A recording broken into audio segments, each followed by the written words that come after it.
The Honeydew with y'all. Thank you for your support. Here's Ryan Sickler. Welcome back to the Honeydew with y'all. We're over here doing it in the NIGHTPANTS studios. I am Ryan Sickler, ryansickler.com, and Ryan Sickler on all your social medias. And I'm going to start this episode the way I start them all. Thank you. Thank you for being here. I know you're the diehards. If you've been here or if you're new here, I appreciate you here. If you're still on the fence about, should I save the money? I'm telling you, the stories are not getting any tamer, okay? This episode probably included. If you're around when I'm around, I want you to come out and see me on tour. Tickets are available at ryansickler.com. And if you live in L.A., come see me shoot my special Wednesday, December 14th at the Dynasty Typewriter Theater here in town. Use code Sickler. You'll get half off your tickets, all right? And that's the biz. You guys know what we do over here. We're highlighting the lowlights with y'all, and these are the stories behind the storytellers. So very excited to have this guest on here today. Ladies and gentlemen, please welcome Carley VanOrder. Welcome to the Honeydew with y'all, Carley. Thank you. Thank you very much for being here. We talked a little before we started recording, so we're going to get into your story. But before we do, Carley, where are you right now? So right now I'm in Pueblo, Colorado. All right. I'm from Mobile, Alabama originally. Oh, that's a move. Okay. Oh, yeah. So you're from the real South. That's yeah. The South. When people ask me if I'm from the South, I'm like, no. I have a Southern drawl. I'm not from the fucking South. Mobile, Alabama is the motherfucking South. Yeah, you know the Crichton Leprechaun video? The amateur? Yeah. That's my hometown. Right there. Is it really the one where everybody saw it in the tree or whatever? Yeah. Yes. Yeah. I don't want to know where they're going. That's a good one. Yep. Carley, how old are you? I'm 29. I'll be 30 in May. All right. Getting there. And getting there, please. What do you do for work? So I'm actually on disability because I've got 2 buttholes. So because of what we're about to hear. Yeah. Okay, so it's very nice meeting you. Thank you for your time today. I had to talk to you. We got an email not long ago, and the subject just said, I have 2 buttholes. And I was like, we have to talk to her. And we have to hook her up with the girl who has 2 pussies, right? I think we could put out content for sure. What other show brings you people with 2 pussies and 2 buttholes? Exactly. You guys absolutely are missing an OnlyFans opportunity, for real. I agree. Let's set you up. All right, Carley, you've sent no other information except for a subject line that says, I have 2 buttholes, and you have 2 buttholes. I have a million questions. I'm going to let you begin. Start at the beginning of your first butthole. First butthole, I was only born with one. Okay. So for most of my life, I only knew having one butthole. So yeah, I pretty much lived a normal life. I mean, I was like raised by addicts, had fun trauma and stuff. But as far as like my health, nothing super out of the ordinary. So I got a little older and I started experiencing some like abscesses in my nether regions, and some other people in my family had them too. So they just called them boils, and they were like, sometimes you got to go get them lanced at the ER, but it's just a little infection and it's fine. So for years. Can I ask, is this in the vaginal area you're talking about, or just pelvic like area, period? Like perianal, kind of in the taint. The taint. Yeah. Yeah, that really fun, sensitive, horrible area. And you're how old at the time? I probably got my first one around like 18 or 19. Okay. And just like went to the ER, and they're like, oh yeah, that looks like a gnarly infection. We just need to numb you up, cut it with a scalpel, drain it, and, call it a day. And it was a deeper issue, which, we didn't actually know that. So at the surface, it just seems like it's an infection that needs to come out in that area. And that's actually what my first picture is of basically what that area looked like when it's just a swollen abscess, and we had no idea what it was. We finally, this one is probably one of the biggest ones I had. If you look at the bottom of the picture, you see kind of there's like, okay, so this is the first one. Yeah. I mean, that thing is, it's got black in it, purple, like deep blood. Is that blood? It's blood. It's necrotic Pus. tissue. Oh, It's got a little bit of necrosis because, the inflammation and infection cuts off the blood flow to that skin. and is that as painful as it looks? Oh yeah. Holy shit. Okay. This is this will all you can't be in the description, by the way. So all these photos will be in the description. You can check this out. Yeah, so if you look down where the dark red is, kind of separate from that like mass, that is where I had that spot lance 2 days before this picture. So it was down there 2 days before. So wait, and then that whole thing wasn't even there, and so you get this lanced, and then 2 days later this pops up? Yeah. Whoa. So that's when we knew, whoa, something's going on. There's like tunnels under there because this infection, obviously just moved right up into a different spot. So this is when, we were like, okay, this is more than just an ER issue. Like we might need to have this seriously looked at. So I go to a women's and children's hospital where they kind of do a little bit more of an in-depth exam because at other ERs, they were literally just like, ooh, looks like an infection. Just cut it, drain it, call it. So right, here we can take that picture down. While I can't be looking at that the whole time. Thank you, Kirsten. Shit, I couldn't stop looking at it. I was like, God, stop. Okay, sorry. Yeah, so I show up to the Women's and Children's Hospital with that, and they go, blah. They do an exam, like a vaginal exam, and like they're like, girl, this is like, we think it might be leaking through into your vaginal canal. This, like, they were basically just like, we don't know what's going on and we don't want to touch it until we have a surgeon that can do it. So they basically were just like, you might be septic. Just go home and we'll call you. Home? Home. So, I would demand, no, you're telling me septic. That means I could die. I'm staying right in the building that can handle this shit. We got Band-Aids and bacitracin and Neosporin at home. What the fuck am I going to do? Literally. So, yeah, they just shooed me out and was like, we'll call you. And I said, fuck that. So I called a surgeon myself and at a different hospital. And they were like, what the hell? Yeah, we'll get you in like tomorrow. So, so I go see this surgeon. He, puts me under anesthesia, does a surgery where he clears out the infection and is able to look deeper and basically understand that this isn't just an abscess, this is an anal fistula, which is that? So it's basically, you got your anal canal and, just say this is anal canal, rectum, fistula. Where's the butthole? That okay, open so we're going butthole. in that way. Okay, yeah. Yeah, so you're like right near the butthole. Uh-huh. You've got basically a pocket of infection kind of starts here, and it starts to build a tunnel out to the surface of the skin. Wait, it bores itself out? Whoa!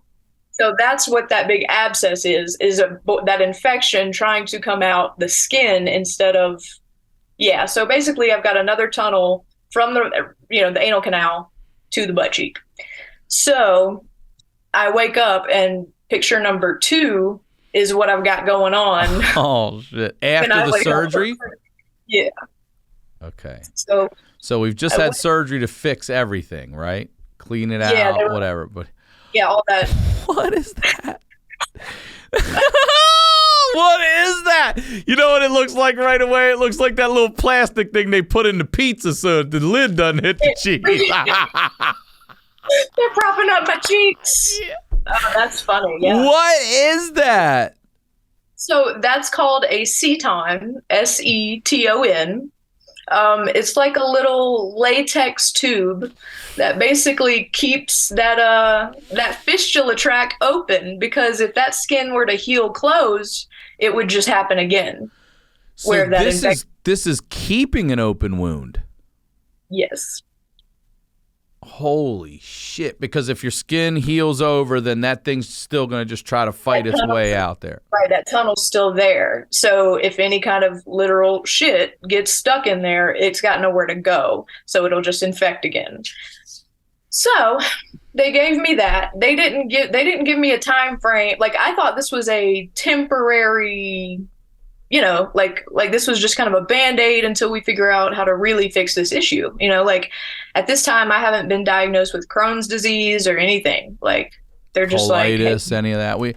Tom and I used to do benefits on Sunday afternoons for like Crohn's and colitis and stuff. I heard about that, and that's freaking awesome, because I didn't know what Crohn's was really until I got diagnosed. So, I get those tubes in my butt, and I'm like, well, this is weird. So how do you? Can I ask you, like, so what I'm looking at, just so the audience that hasn't seen it yet, it looks like, what is it? Latex? You said tubes. Yeah, it's like this latex, really thin, Got a little tube. circle on it. It does. It looks like a damn pizza topper. And they're kind of tied together with sewing thread. So that little black thread is holding the tube together. It's really just like a long line of tube that they put in there and like tie around. But can you sit with this, or you have to lay on your stomach, or?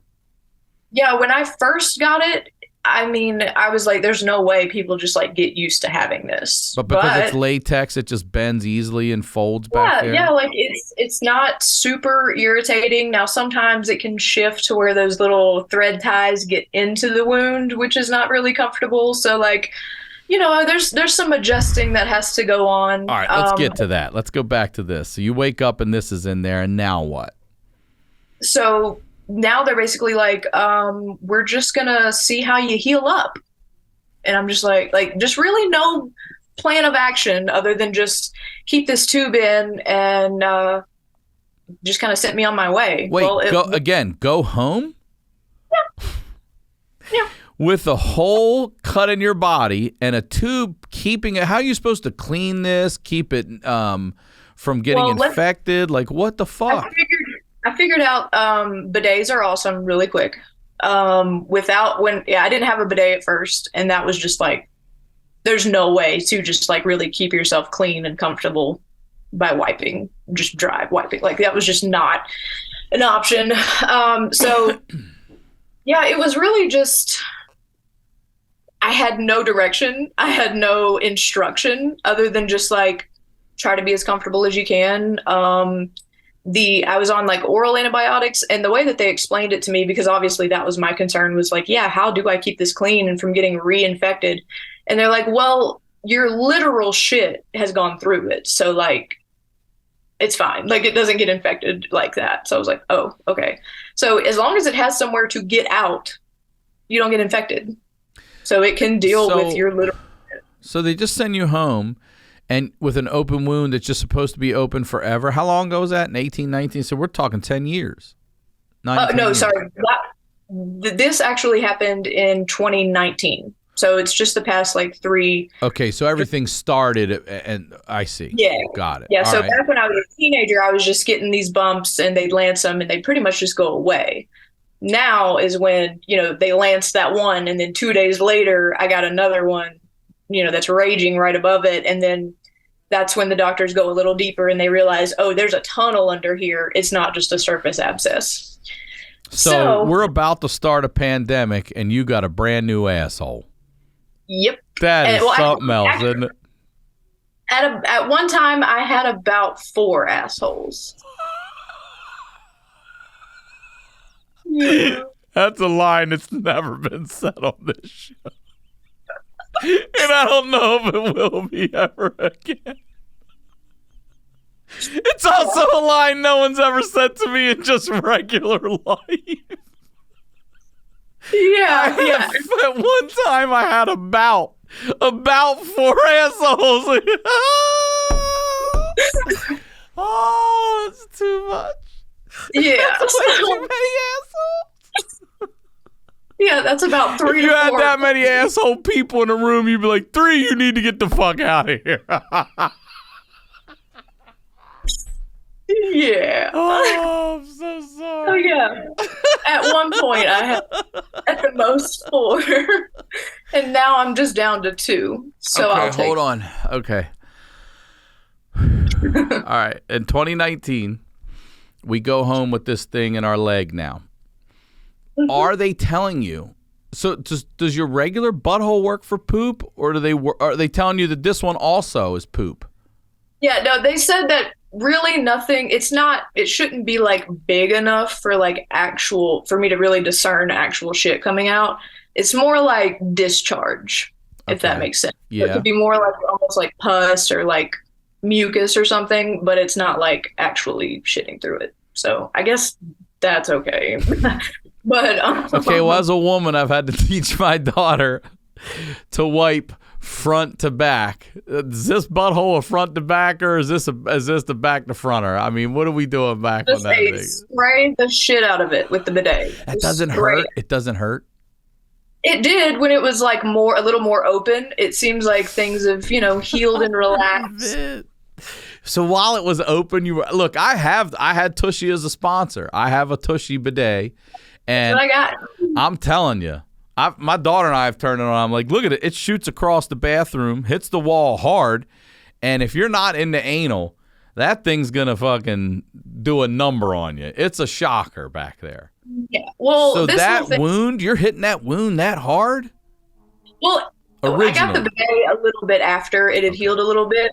But yeah, I imagine shooting that sucker right in that wound would have, yeah. So and then you're able to position yourself in a way where you can hit that hole and the bidet just cleans it out now? Yeah. Oh yeah, I just do bring it around town. Just kind of get the whole thing. But what's ironic about all of this is I have been like borderline phobic of butt stuff my whole life. Like, I've only been sexual with women, and if anything even grazes there, I'm like, hey, like I'm not with the butt stuff. And then I develop a disease where doctors have to be constantly in my butt. And so do you, both your butts. All of my butts. Okay, so you go home and that's just open forever. It's explained to you, like it never. They said we don't know how long it'll be. It'll be in as long as it needs to be, like while it heals. So I'm probably only home for like 2 weeks before I get another one. Whoa, somewhere else?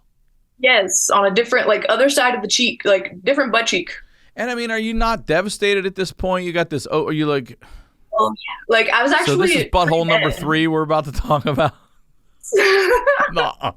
You poor thing. I'm actually, I know, right? No, I can absolutely laugh about it now. At the time, I was like, what is happening? But yeah, I was pre-med. I took the MCAT with this on my ass. No way. You should have automatically got a free pass, for Christ's sake.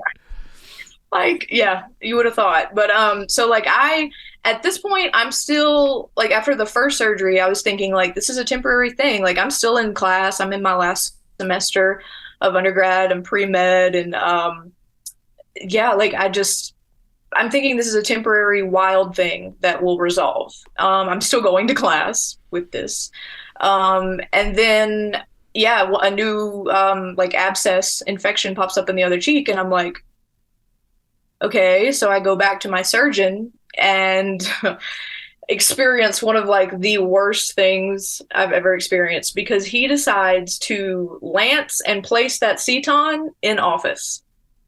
What do you mean? I mean, I show up with that infection. He puts me down on the table and says, we're going to lance it. And I'm like, okay. So he's not, you didn't go see him at the hospital. He's just doing this in his office. Yeah, so he numbs me up on the surface, lances it, sticks his finger all the way in it, and goes, yeah, this is a fistula, and goes, I'm going to go ahead and put a seton in it. And I'm like, right now, like, okay.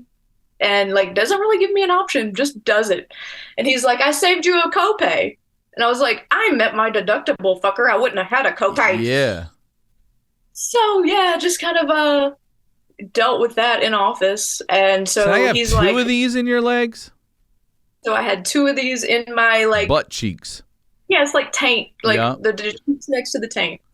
And so that would be picture number 3. Butthole number 3. Yeah, butthole number 3 is in picture number 3. Oops, sorry. Oh my God. Yeah. So what's this all the way down here? Is that the first one trimmed up?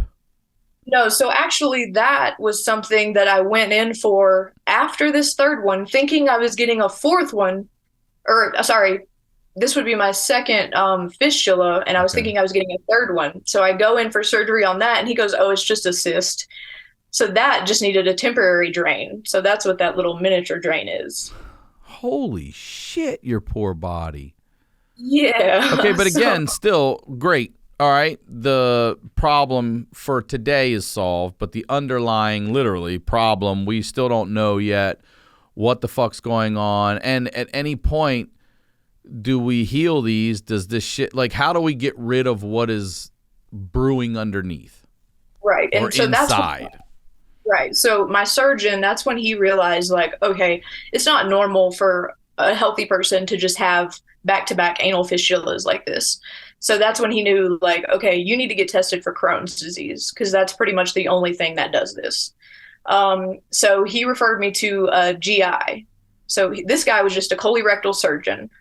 Why the hell anyone would go into that profession? No idea. But I guess for people like me. So he refers me to a GI. The GI does a colonoscopy, takes biopsies, and confirms that I have Crohn's disease throughout my entire intestines, like from mouth to anus. And Mouth to anus, the whole thing. Now, yeah, they did. does that infect small and large, or it's both? So that's kind of, it can really be anywhere. Like they say that Crohn's, you can have it anywhere mouth to anus. They did an upper and lower scope on me and took biopsies the whole way and said like all the tissue popped for Crohn's. So I was like, well, shit, okay.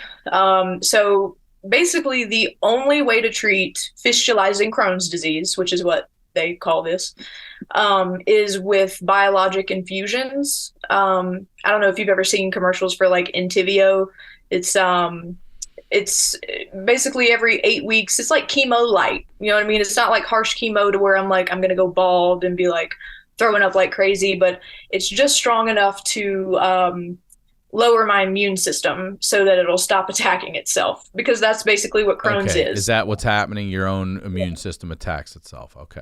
Right. So it's like it's recognizing my intestinal tissue as, you know, an enemy. So that's how you get tons of inflammation. That's how that tissue gets so corroded and like susceptible to infection. And like, yeah, so Crohn's is the culprit of like why this was happening. So yeah, I have my babysitter had to have like part of her intestines cut out. I think it was like, and when they say it, they're saying it in like feet. I'm like, feet. What are you talking about, feet? Yeah. yeah. Yeah, they're not just snipping stuff out. Yeah. They're like chunks. Yeah. So I get a diagnosis in Mobile, Alabama, and my GI like refuses to start me on an infusion. So like my surgeon and my GI are basically fighting. Like my surgeon is like, she needs this infusion because her butt is just like boiling right now. Like we got to do something. And then my GI is like, she's too young. If we start her on these infusions, you know, by the time she's old, she's going to have cancer and like all these crazy side effects. And I'm like, okay, but I'm not going to make it to being old if my butt is just like, yeah, infection. So like, we've got to do something. So I actually ended up having to move back in with my parents who were in North Carolina, just to find somebody that would give me the biologic. And, you know, I had to like, didn't have any income or anything at the time. So just had to stay with my parents while we got a grasp on what the hell was going on. And so I got started on infusions in North Carolina. We weren't seeing as much progress as we needed to see because I was still getting fistulas. So like still going in, getting stuff lanced, like still going in, talking about having to get more cetons, like basically just actively dealing with this constantly. Like every month, you know, there was like some sort of new infection. And so finally the thing that made me really almost give up on life was the surgeon in North Carolina was like, look, we have to give your rectum basically a break. So we need to give you a temporary colostomy bag and basically just let your butt heal. And I was like, I did, you do research on that and you find out that even if you're doing a temporary colostomy bag, it's like 50-50 that it can be reversed. So like if if you go through with that surgery, there's a 50-50 chance you can't go back. Oh, is that right? Yeah. So I was like, what do you mean? God, and they were so trying young to have to make all these fucking decisions too. Right. Yeah. And so like I was like, dude, last year I was picking medical schools. What do you mean a colostomy bag? So yeah, I just made the decision of like, I don't know, maybe I can get better care somewhere else. Like I just felt like there was more out here in Colorado. I was like, I need weed because like just to deal with the emotional, the pain, like all of it. So I was like, you know what? I'm just going to go and try to be as high and happy as I can in the mountains until it's my time, Good for And you. right, yeah, like so I just made the decision to go and try it out here before I made the decision to do a colostomy, because they did also say like, now if we're forced to do a colostomy under emergency circumstances, it's really probably not going to be reversible. So like if you make the decision to do it yourself, there's a lot more chance that we can reverse it. Oh, okay. So it was like trying to decide between, do I try something else and possibly, have to do that? It was just, a lot to decide. So I just said, fuck it, I'm going to Colorado. So, yeah, I found a little apartment out here, moved out here, got access to, medical marijuana, kept doing my infusions. Does the marijuana help with nausea and stuff like that too? That was the biggest thing. Yeah. Was just constant nausea. I know from it like does. Anytime I have a stomach ache, I won't even smoke a whole joint. I'll just smoke a few hits of it. And I'm a whole joint smoker every time. I'll smoke a few hits of it and let it sit. And I'm like, damn, instant, almost instant. It really is. Does it help with hunger too? Like, I imagine you probably don't eat much during something like this. Right. Oh yeah. Well, what's crazy is actually I had to be put on prednisone for like, I'm not sure if you're familiar. It's a steroid. It's a great drug, but it's got crazy side effects when you're on it for long term. So I was actually I was on prednisone for almost a year, which it's only made to like you're only supposed to take that for like sinus infections. You know what I mean? For like a couple weeks or so. So I was taking it every day for like 10 months just to try to keep all of that inflammation and stuff down. And what it does is it gives you something called moon face. If you ever hear about prednisone and moon face, you swell up you literally look like a circle. Like, really? Oh yeah, it's crazy. I don't think I sent you guys those pictures, but I've got some on my Instagram of when I was just like a circle, a swollen circle. And like prednisone, like you get a bunch of just like crazy hunger with it. I mean, it is like kind of like roid rage in a way where you're hungry, you're angry, like it's a wild drug. So I gained a whole bunch of weight, which is kind of unusual for Crohn's people because a lot of people, when they think of Crohn's disease, they think of like diarrhea, like you just shitting a whole lot and you're really skinny.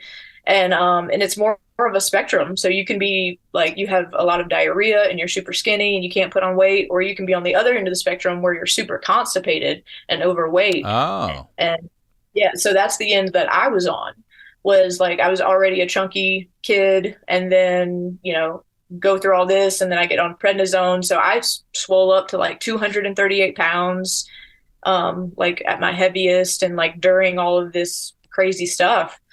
And so, when I moved out here to Colorado, it was just like such a quick change. And I don't know if it was like the atmosphere or not atmosphere, the altitude, and just like the dryness, because being in the South with the humidity, it was like really hard to keep that area dry and clean and like just feeling comfortable. And so I'm curious as to just being in like a high altitude, drier climate.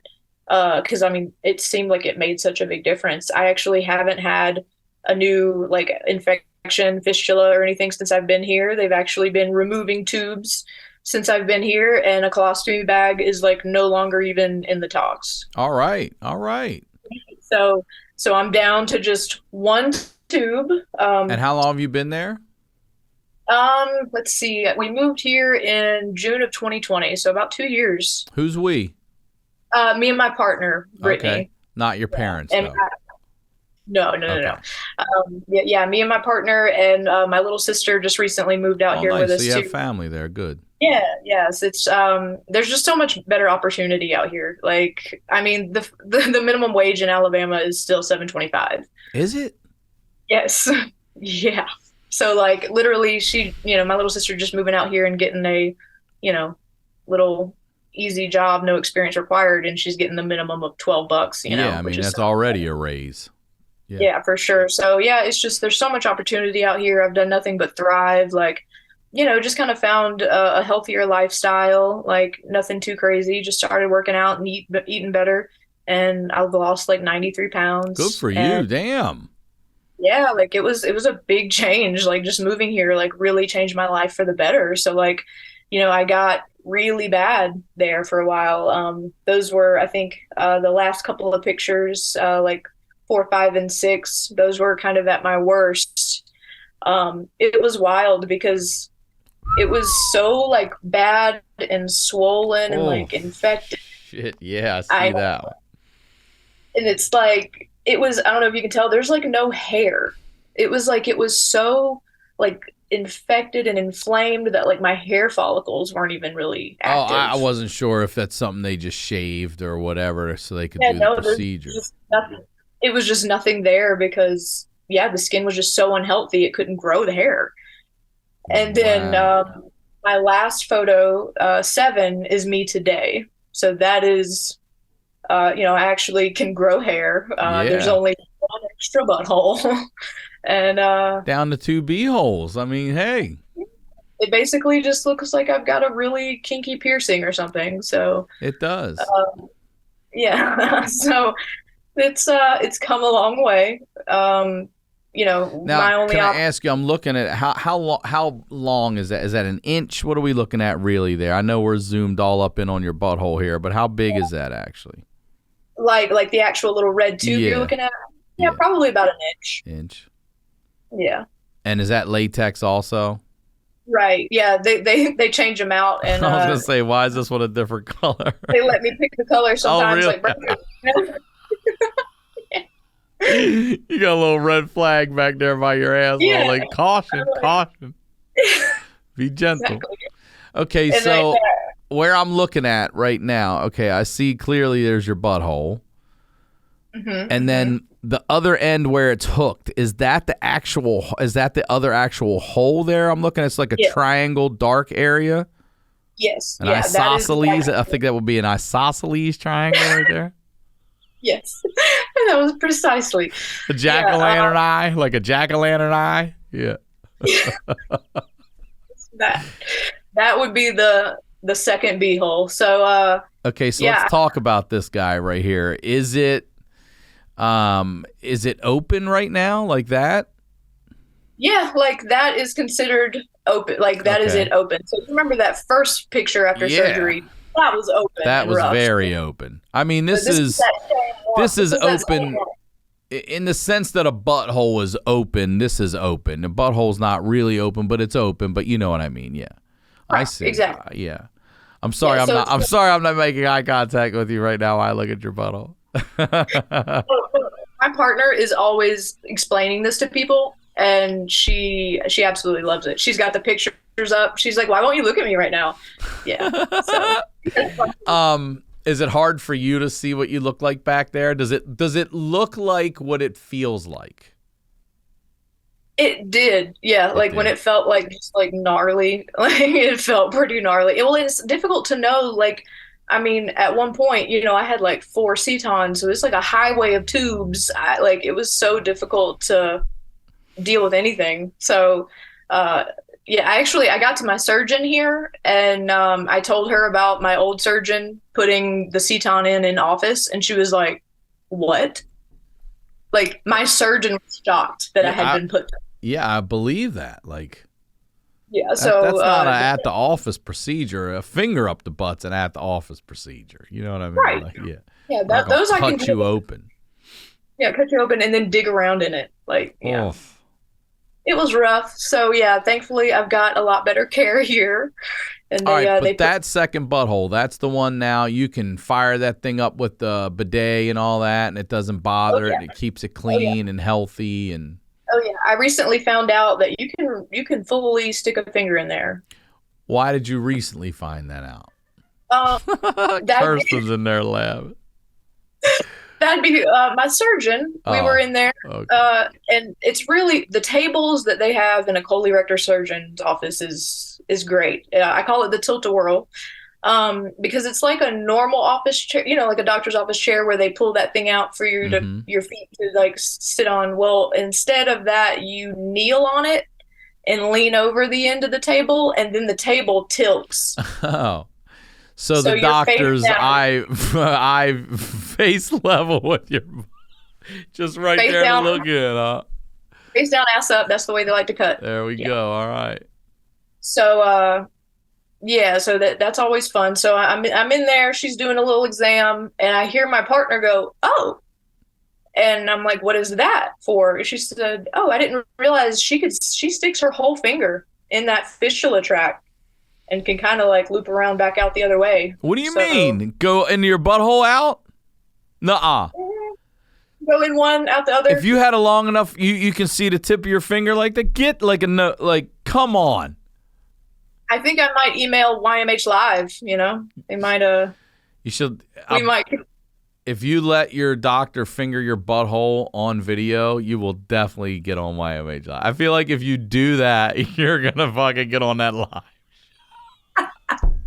I will definitely Here try she to make is. that happen. Carly's getting her second butthole fingered, or both of them actually, if it's coming out the other. All of them. So Yes. all right, well, so hold on then. If she can put her finger in that hole and reach all the way into this one, then how does poop not offshoot down and out of that one then? It's just not big enough of a like the tunnel. So, all of that, like that skin and stuff is so elastic. So like you could fit a finger in there, but like it's not as big of a finger. You know what I mean? It's not just open as big as a finger is. All right, I have a million questions. Does it feel good? Have you tried it sexually? No, not really. Like, I mean, I've not like sexually, but like I've thought about it during exams to be like, how do people get stuff out of this? Also, have you ever it's your body. We all explore our own bodies. Have you felt around back there and tried to see I've what not you been can brave figure enough out? to stick my finger in it yet. I might try a gloved finger. Well, you should, first of all, it should definitely be gloved. You shouldn't be raw dogging your second butthole, Carly. Hey, my doctor said it can deal with my shit. It can deal with my raw fingers. That's true, but we don't need to take any chances here. That's fair. I actually asked her. I wanted to do like like those Tough Mudder obstacle courses. Yeah. I asked her, I was like, "Can I get in there? Like, is it okay for me to get in the mud and stuff with that?" And she was like, "It deals with your literal shit. You're fine." And I was like, "Oh, okay." She was like, "Just, hit it with the bidet. Like, don't let the mud sit in there." Are you allowed regular anal play? Are you allowed to, or is it, hey, let's just not mess around back here? No, I've never really gotten any discouragement or encouragement either way. Okay. So I avoided it for so long because it was like, this is a wound. And now it's just like, oh, this is just a thing that I'll probably have for a while. Now they're coming out with treatments that maybe will close it up eventually. Like they're doing stem cell research. Okay, to where good. they basically would like Talking inject, right? That's basically where they like inject stem cells into the fistula tunnel, and then that will like heal it closed. Because they've offered to surgically like heal it up. That is a rough surgery to it's called like a fistulotomy or something, where give they you like a new butthole, don't they, or something like that? Like create a new channel. They cut the channel open so that they can like heal it together, because it's like open like this, so they cut along the track open and then like sew it back together. I don't know why I can feel that inside. Yeah, and so I decided let's not do that, because they said that with Crohn's it could just like reoccur. So I was like, yeah, there's no sense Oh, in so doing all I'm with you. There's not a guarantee. Like, I'm not comparing this in any way, but I want to just say this. Like, someone recently asked me if I could get what would I pay to get my smell back completely? And I said, right now I'd pay $10,000. Like, damn, that's a lot of money. I'm like, it is a lot of money, but I would only pay it if that was a guarantee. I wouldn't pay it even for a 90-10. If it was, this is what we can do to get your smell back, I would pay up to 10 grand right now. But ask me in 3-4 years if I still don't have it. It might be 20. It might, you know what I mean? Like, I don't know. So you're talking about your buttholes. I mean, that's a hell of a risk for something that could just come back after all that. And then what do you have to do? Yeah, Man. you just have to deal. So yeah, my options before were just like, there's actually a permanent, something they call the Barbie doll surgery, where they just sew your ass up, give you a bag, and call it a day. Okay, you get the bag. Gotcha. Yeah, and I was like, nah, we're gonna like, I'll work with a little extra small butthole. That's fine. So right now, I've had it for about 3 years, and there's not really an end in sight for this one, just because it is such a big tunnel, and if that skin were to close up, like, it would just happen again. So but if the stem cell thing works, then you'd be a candidate. You go for it. Yeah, and it's a rare issue, but it's becoming more prevalent. It's called complex anal fistula, or perianal fistula, so CPF. And I actually recently got reached out by a patient advocacy group that want to start like a soundboard for people that deal with this issue. You should definitely be talking to people. It's going to be just like everything else. Someone's going to be competitive, like, I had 6 buttholes. You're like, okay, bitch, whatever. Yeah. You and your 2 extra bee holes over here. Yeah, exactly. All right, so do they know what causes this? Because you said you had a relatively normal childhood, everything. Is this hereditary? Do these you said some of your family members had dealt with these boils or whatever. Was that part of this that just never really got a hold of them as bad, or what? Do you know? It's very possible. So there's something else called hidradenitis suppurativa. It's another kind of, right? They call it HS for short. It's another kind of autoimmune not really disorder, but basically people with autoimmune diseases tend to have it. And it's basically where you'll get, boils and abscesses in places where you've got a lot of lymph nodes. So like, your groin area, your armpits, yeah. Like behind your knees, stuff like that. So it could have been, kind of attributed to just having autoimmune issues. Mm-hmm. But yeah, like it does seem to be hereditary. Like when we look I kind of had a bunch of different symptoms that just the dots didn't connect until we got to this crazy, culmination. So like when I look back now, I see like, oh, okay, yeah, like I did deal with a lot of digestive issues. I did have a lot of underlying symptoms that I didn't realize were an issue, because I just dealt with them my whole life. So it really was just, like 20 something years of damage finally came to a head. So it was like I always had Crohn's disease. It just didn't start blatantly manifesting until later. It sort of grew with you and then worked against you. Right. Yeah. So so what's your diet like now? Do you have any strict diet? I'm really not super strict. I don't know if you know what Huel is, HUEL. It's like the shakes. Yeah. So like I do that in the morning. I think they were a sponsor a long time ago. Yeah. I remember having those shakes. Yeah.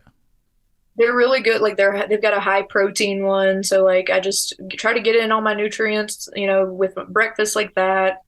Try to do like, lean protein, veggies, good carbs, stuff like that. But I'm not really restrictive. Like I still will have, like a milkshake with Snickers and, Sonic Blasts, stuff like that. Like I just kind of moderate. Speaking of Sonic Blasts, is that is dairy something that fucks you up with Crohn's and stuff like that? Or no? Weirdly, not at all. There are a lot of Crohn's patients that like struggle to find food that they can keep down and do well, and that just wasn't a huge struggle for me, thankfully. And so no, and here's the other thing, because I took this food test that told me my superfoods and my enjoy foods and my minimize foods and then my avoid foods. It breaks it all down for you. Are there superfoods for you in the sense that could help this? And are there any like absolutes, don't fuck with that because it could hurt you? Yeah, so pretty much any raw veggies fuck with me. Like my digestive system just like can't handle it. And it does seem to cause like a bunch of irritation and like, yeah, I just feel like shit after I try to eat just raw lettuce, any kind of raw veggies really. Good stuff for me is like any kind of anti-inflammatory foods. So like stuff that's got turmeric in it. Yeah, just good stuff and basically cooked really well. And what foods have how do you say it? Turmeric in it?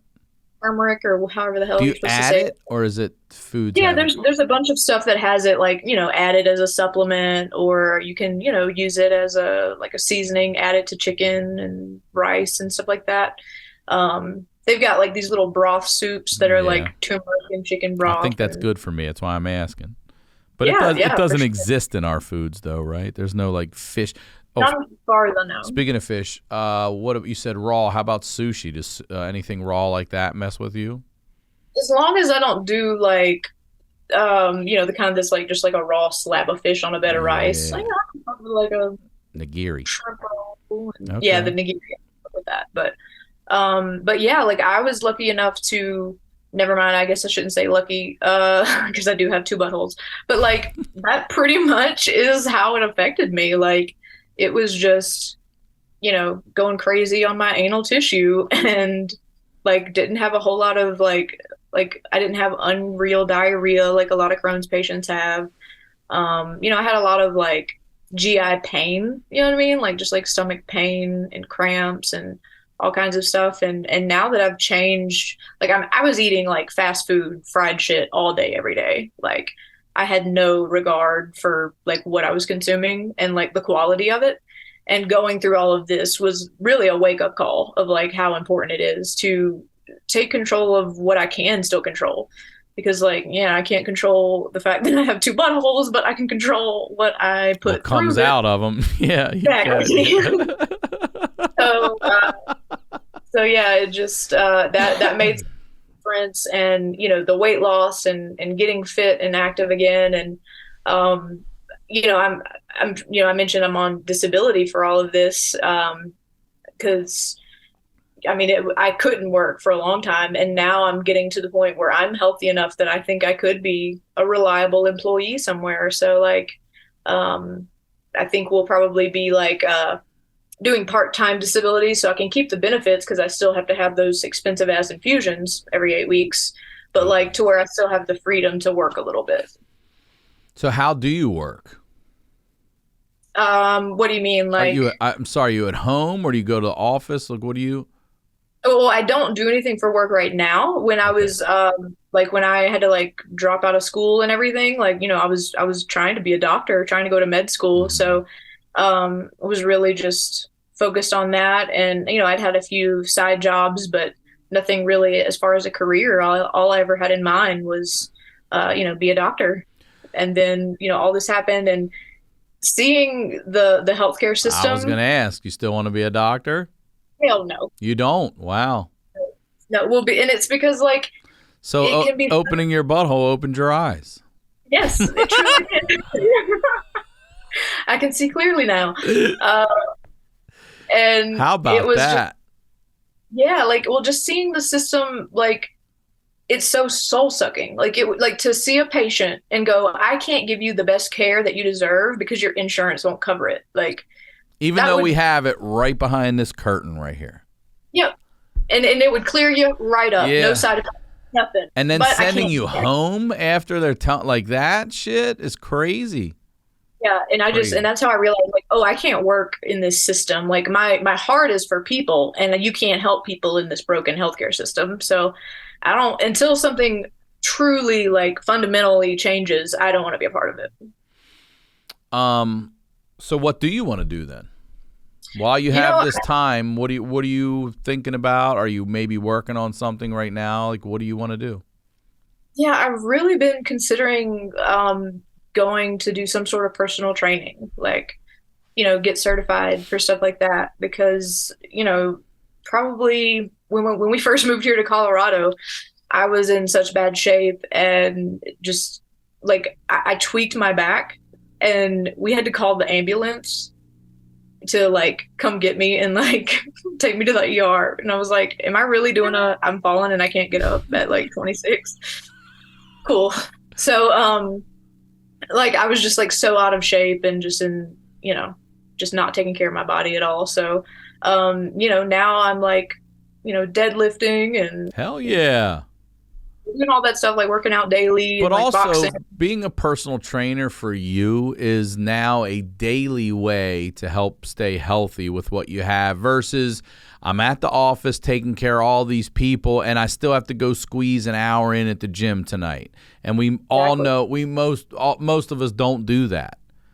So for you to be in the health field, I think it's wise. It could really put some years onto your life in the end, For sure. Yeah, like, I mean, I feel like I never thought I'd say this, but I feel healthier today than I felt before my diagnosis. Wow, okay. You feel healthier with 2 buttholes than 1. Yeah, believe it or not. Yeah. I got to ask this, and I can't believe I haven't thought about this at all yet, and I can't believe I haven't asked you yet. Can you fart out of that thing? Does a fart come out of there? I've tried the triple pipe, and I can't do it. Damn it. Listen, if you could fart out of that, you're going on YMH for sure. That's what I said. If I could get that triple pipe classic, golden. I'm golden. Oh, God. Carley, what a fucking story here. All right, so what's next now? How long can you do this? Like, mentally, are you just starting to lose your mind a little bit and wanting to get back out in the world and do stuff? Or are you right now just sort of comfortable figuring out what's next? I mean, it's awesome to have free time to just do nothing but like get healthy, like, just focus on myself and my home and be comfortable. And so that's kind of what I'm doing right now, staying healthy, continuing to get strong and prepare myself to hopefully eventually go help other people do the same. Listen, it's funny in a way. Life just shows you shit. Like you said the same thing. 26, am I really doing it? I'm falling, I'm getting up. I can't get up. You took that. But you bettered yourself. A lot of people go the other way, downhill, worse. Now I'm diabetes. Now I'm this. Now I'm that. Now I'm dead. Right. You were like, no, fuck this. And sometimes I really do feel like the universe sends you a message of, hey, slow the fuck down, get your shit together. No pun intended for you here, and take care of yourself. And I think it's the right thing. When I went through the health shit I went through in, what was it, 20, whatever the hell it was, 16. It was 6 months of hell, wondering if I had cancer, all these things. And it also puts everything into perspective. Like, honestly, like, fuck comedy, fuck this, fuck that. Like, family, health, life is what it really is all about. And the pandemic did that too. Like, 2 years of not being able to do stand-up, but people are dying by the millions or 500,000, whatever the hell it was. I don't even know how many people. I'm an idiot. Numbers, but still thousands. And I got to keep this little kid safe, myself safe. The comedy and all that, none of it matters. None of it matters. Your health is everything. If there's no you, there is no anything. There's no anybody. Yeah. Yeah, so. Like I used to give a shit what people thought. I was so insecure about the fact that I wasn't going to be a doctor anymore. Like I put a lot of just who I was in, I'm going to be that label. And then when that was taken away, it was like, shit, who am I? I kind of had to like find myself again, outside of this.